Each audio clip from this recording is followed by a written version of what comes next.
नमस्ते सभी को। आइए आज गीता के अध्याय और श्लोक शुरू करते हैं। आज का श्लोक है 70। तो संबंध। मननशील संयमी मनुष्य को संसार रात की तरह दिखता है।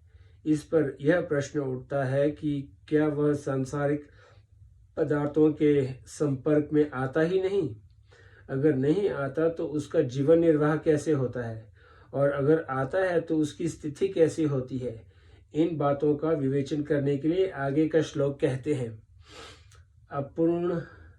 अपूर्यमाण मचल प्रतिष्ठ समुद्र माप प्रविशन्ति यद्वत् तद्वत् कामा य प्रवशन्ति सर्वे स शांति माप्नोति न काम कामी।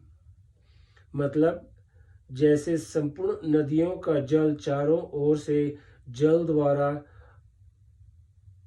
परिपूर्ण समुद्र में आकर मिलता है, पर समुद्र अपनी मर्यादा में अचल प्रतिष्ठित रहता है, ऐसे ही संपूर्ण भोग पदार्थ जिस संयमी मनुष्य में विकार उत्पन्न किए बिना ही उसको प्राप्त होते हैं, वही मनुष्य परम शांति को प्राप्त होता है, भोगों की कामना वाला नहीं। व्याख्या। अपूर्यमाण मचल प्रतिष्ठ समुद्र माप प्रवशन्ति यद्वत्। वर्षा काल में नदियों और नदों का जल बहुत बढ़ जाता है। कई नदियों में बाढ़ आ जाती है, परंतु जब वह जल चारों ओर से जल द्वारा परिपूर्ण समुद्र में आकर मिलता है, तब समुद्र बढ़ता नहीं, अपनी मर्यादा में ही रहता है। परंतु जब गर्मी के दिनों में नदियों और नदों का जल बहुत कम हो जाता है, तब समुद्र घटता नहीं। तात्पर्य है कि नदी नदों का जल ज्यादा आने से अथवा कम आने से या न आने से, तथा बड़वानल मतलब जल में पैदा होने वाली अग्नि और सूर्य के द्वारा जल का शोषण होने से समुद्र में कोई फर्क नहीं पड़ता। वह बढ़ता घटता नहीं। उसको नदी नदों के जल की अपेक्षा नहीं रहती। वह तो सदा सर्वदा ज्यों का त्यों ही परिपूर्ण रहता है और अपनी मर्यादा का कभी त्याग नहीं करता। तद्वत् कामा मतलब यह कामा पद कामनाओं का वाचक नहीं है, प्रत्युत जिन पदार्थों की कामना की जाती है उन भोग पदार्थों का वाचक है। तद्वत् कामा यह प्रवशन्ति सर्वे स शांति माप्नोति। ऐसे ही संसार के संपूर्ण भोग उस परमात्मा तत्व को जानने वाले संयमी मनुष्य को प्राप्त होते हैं, उसके सामने आते हैं, पर वे उसके कहे जाने वाले शरीर और अंतकरण में सुख दुख रूप विकार पैदा नहीं कर सकते। अतः वह परम शांति को प्राप्त होता है। उसकी जो शांति है वह परमात्मा तत्व के कारण से है, भोग पदार्थों के कारण से नहीं। गीता। यहाँ जो समुद्र और नदियों के जल का दृष्टांत दिया गया है, वह स्थित प्रज्ञ संयमी मनुष्य के विषय में पूरा नहीं घटता, कारण कि समुद्र और नदियों के जल में तो सजातीयता है, अर्थात जो जल समुद्र में भरा हुआ है उसी जाति का जल नदी नदियों से आता है, और नदी नदियों से जो जल आता है उसी जाति का जल समुद्र में भरा हुआ है। परंतु स्थित प्रज्ञ और सांसारिक भोग पदार्थों में इतना फर्क है कि इसको समझाने के लिए रात दिन आकाश पाताल का दृष्टांत भी नहीं ठीक बैठ सकता। कारण कि स्थित प्रज्ञ मनुष्य जिस तत्व में स्थित है वह तत्व चेतन है, नित्य है, सत्य है, असीम है, अनंत है, और सांसारिक भोग पदार्थ जड़ है, अनित्य है, असत्य है, सीमित है, अंत वाले हैं। दूसरा अंतर यह है कि समुद्र में तो नदियों का जल पहुंचता है, पर स्थित प्रज्ञ जिस तत्व में स्थित है वहां ये सांसारिक भोग पदार्थ पहुंचते ही नहीं, प्रत्युत केवल उसके कहे जाने वाले शरीर अंतकरण तक ही पहुंचते हैं। अतः समुद्र का दृष्टांत केवल उसके कहे जाने वाले शरीर और अंतकरण की स्थिति को बताने के लिए ही दिया गया है। उसके वास्तविक स्वरूप को बताने वाला कोई दृष्टांत नहीं है।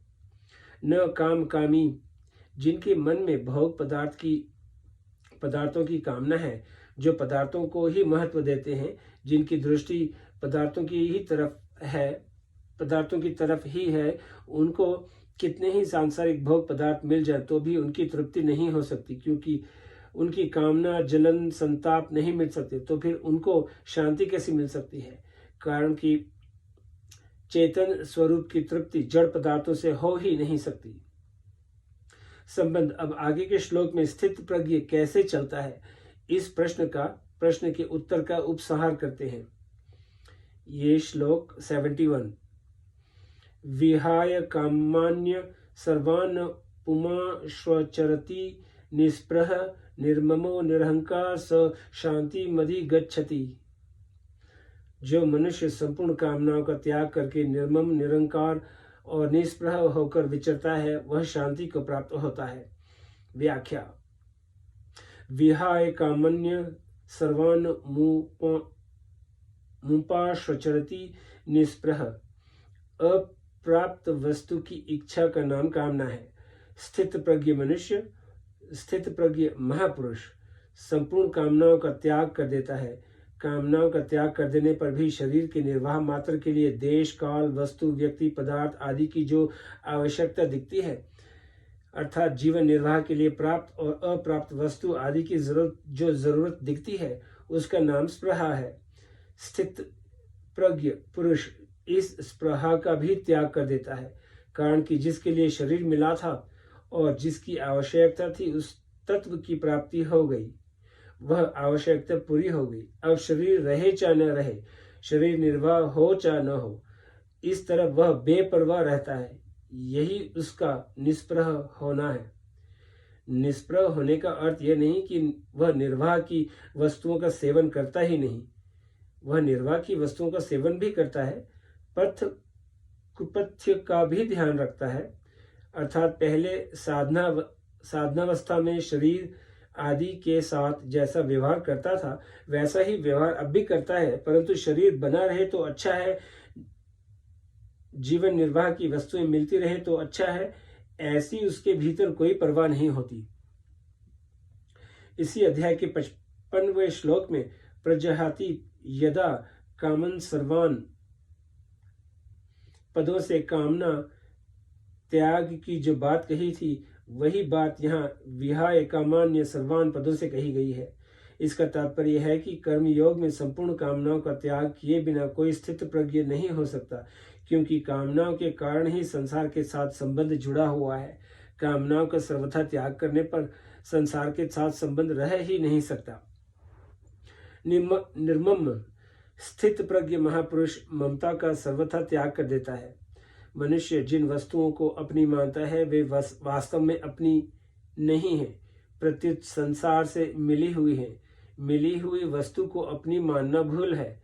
यह भूल मिट जाने पर स्थित प्रज्ञ वस्तु व्यक्ति पदार्थ शरीर इंद्रियां आदि में ममता रहित हो जाता है।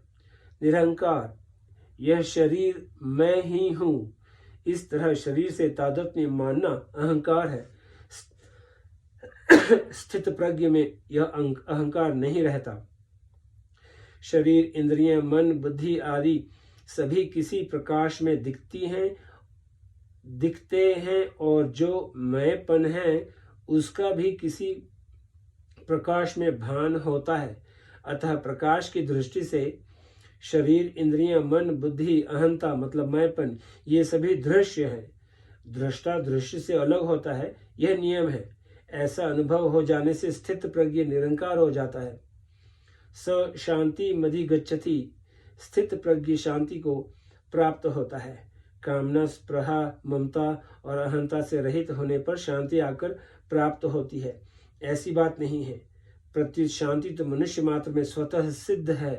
केवल उत्पन्न एवं नष्ट होने वाली वस्तुओं से सुख भोगने की कामना करने से, उनसे मतलब ममता का संबंध रखने से ही अशांति होती है। जब संसार की कामना स्पृहा ममता और अहंता सर्वथा छूट जाती है, तब स्वतः सिद्ध शांति का अनुभव हो जाता है।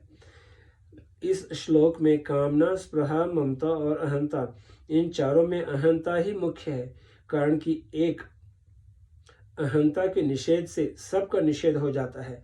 अर्थात यदि मैंपन नहीं रहेगा तो फिर मेरापन कैसे रहेगा, और कामना भी कौन करेगा और किस लिए करेगा।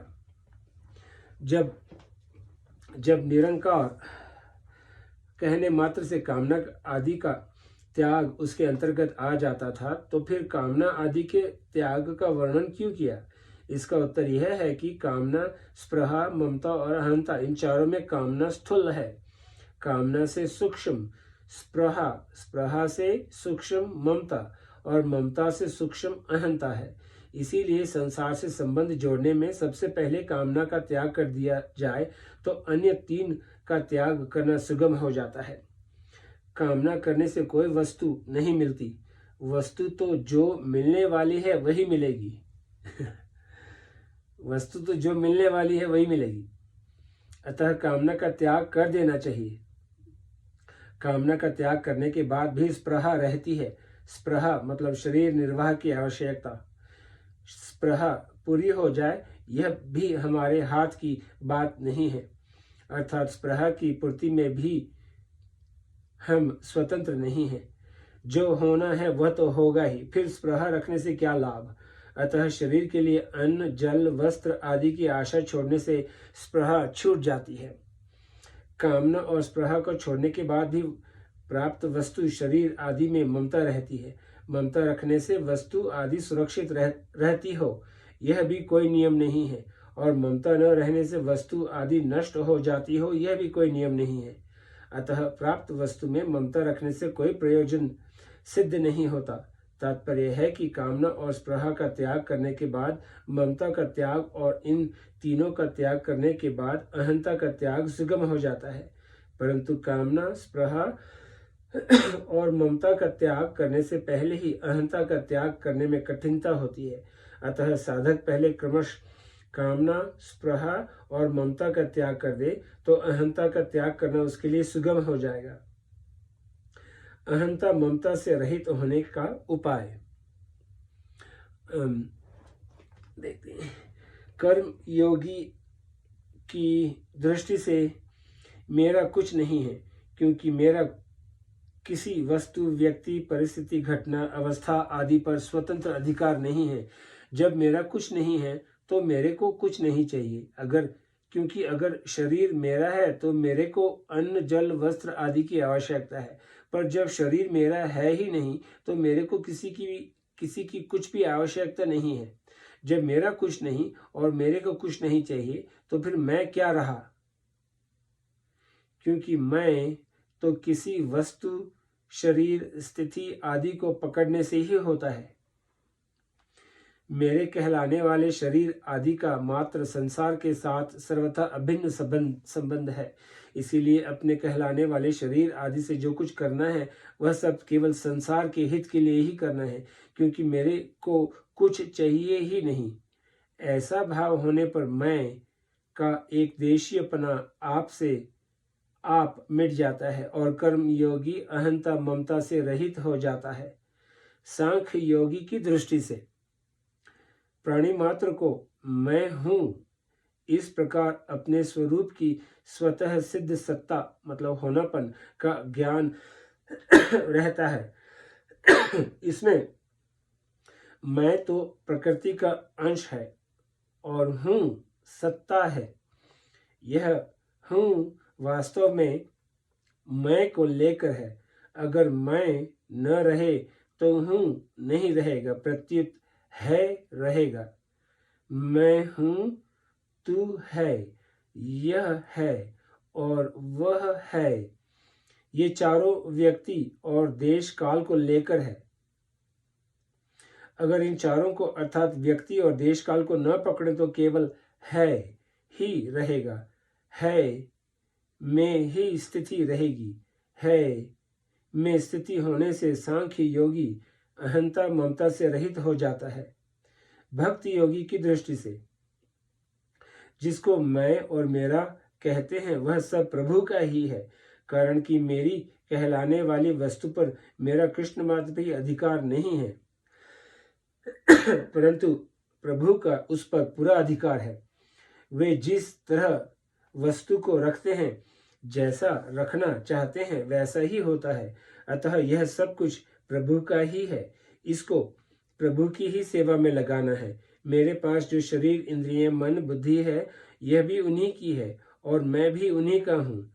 ऐसा भाव होने पर भक्ति योगी अहंता ममता से रहित हो जाता है।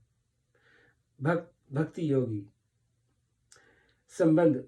कामना, स्पृहा, ममता और अहंता से रहित होने पर उसकी क्या स्थिति होती है, इसका वर्णन आगे के श्लोक में करते हुए वो इस विषय का उपसंहार करते हैं। ये श्लोक 72। एषा ब्राह्मी स्थिति पार्थ नयना प्राप्य विमुहन्ति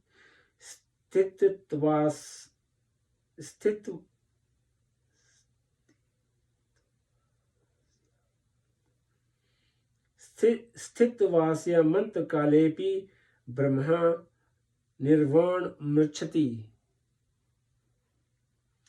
हे प्रथानंदन, ऐसा ब्राह्मी स्थिति पार्थ नयना प्राप्य विमहति।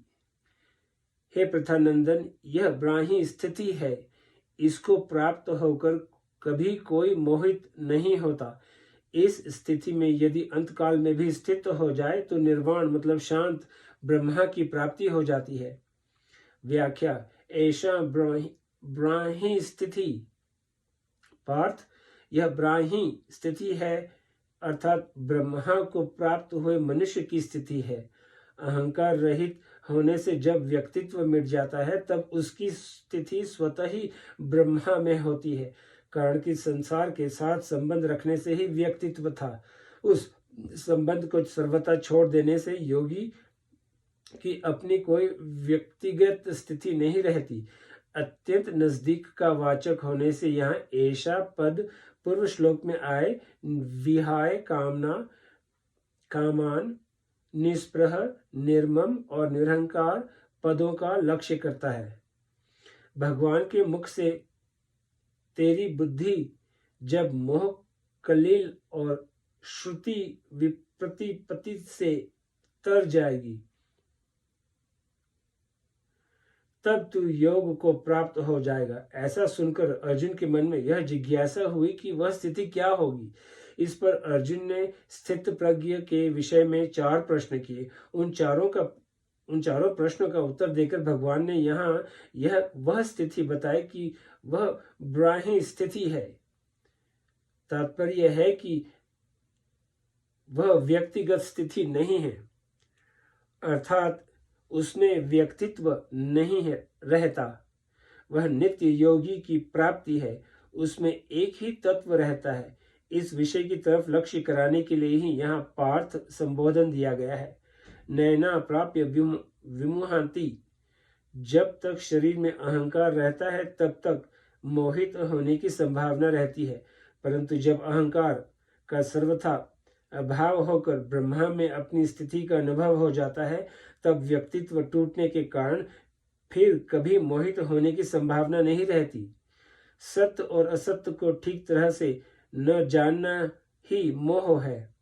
तात्पर्य है कि स्वयं सत्य होते हुए भी असत्य के साथ अपनी एकता मानते रहना ही मोह है। जब साधक असत्य को ठीक तरह से जान लेता है तब असत्य से उसका संबंध विच्छेद हो जाता है। असत्य को जानने से असत्य की निवृत्ति हो जाती है, क्योंकि असत्य की स्वतंत्र सत्ता है ही नहीं। सत्य से असत्य को सत्ता मिलती है।